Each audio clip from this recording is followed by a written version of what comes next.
Ayan, linis ng bahay guys. Ayan. So, binalik natin yung bed ni Lola Pot dito. Kasi yung bed ni nanay wala na dito. So, as you can see, bed na ni Lola Pot. So, umalis na sila dito sa bahay. Pati yung anak ko, si Paulo, tsaka si Shannon. So, kung ano kayo guys,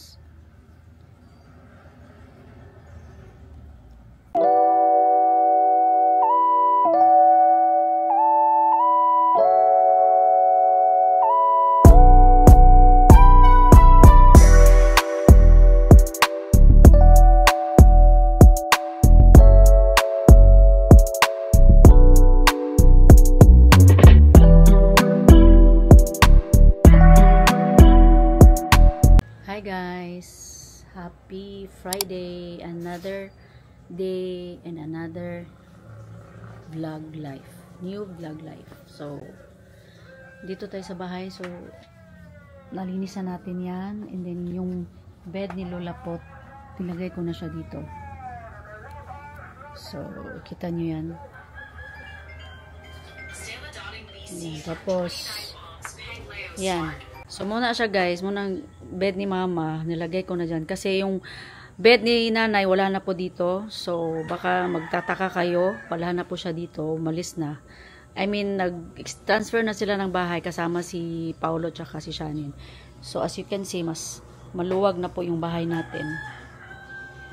So, maglinis ako sa taas ngayon. Para ano, i-arrange ko pa yung kwarto ko dun sa taas. Linisin ko yun. Pero ang ano mo guna ko maug kani manggod kung dadon ako ni dito, wala na ko mabutangan po diri. Nani dinhi lang gyapon ni. Depende. Pwede man mo lamisa na ano. Ni unsa man akong lamisa akong kuan lamisa sa akong mangingan ni. Diba what I mean ba og dadon ako ni taas, wala na ko lamisa diri og magkuan ko. Diri na lang siguro kay sa taas ting katulog na manggod na ako guys. So maglimpyo ko sa kwarto nako later. So wala na lang ko ako karon mabugot pa ng kwarto ni mama. So it's a long story sa family. So wala na, bungkag na kinabungkagan og bomba pa na or nuclear. Mas labaw pas nuclear ba magnahitabo sa among pamilya. Munang move on ko karon focus ko sa akong new life, new beginning. Kay lisod kay ning mga anak ng mga walang respeto, no? Walang respeto. So gagawa lang siguro ako ng ibang vlog guys tungkol dyan. Kay alam ko naman na kayo ay ano, tawag nga, nanonood kayo ng vlog ko. So kailangan nyo din maalam kung anong nangyari sa family namin. So sa pangayon muna, di ko muna yung kung anong mga details. So ngayon wala na yung anak ko, yung pangalawang anak ko tsaka yung live-in partner niya, wala na dito sa bahay.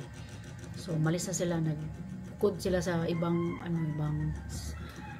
bahay. So naiwan sa akin si Josh at si Ethan. So sila na lang. So malalaman nyo din guys soon kung saan or pupunta ba ako, saan ako pupunta. So yun, iano ko na lang mamaya pag maglinis tayo sa kwarto ko. Bye.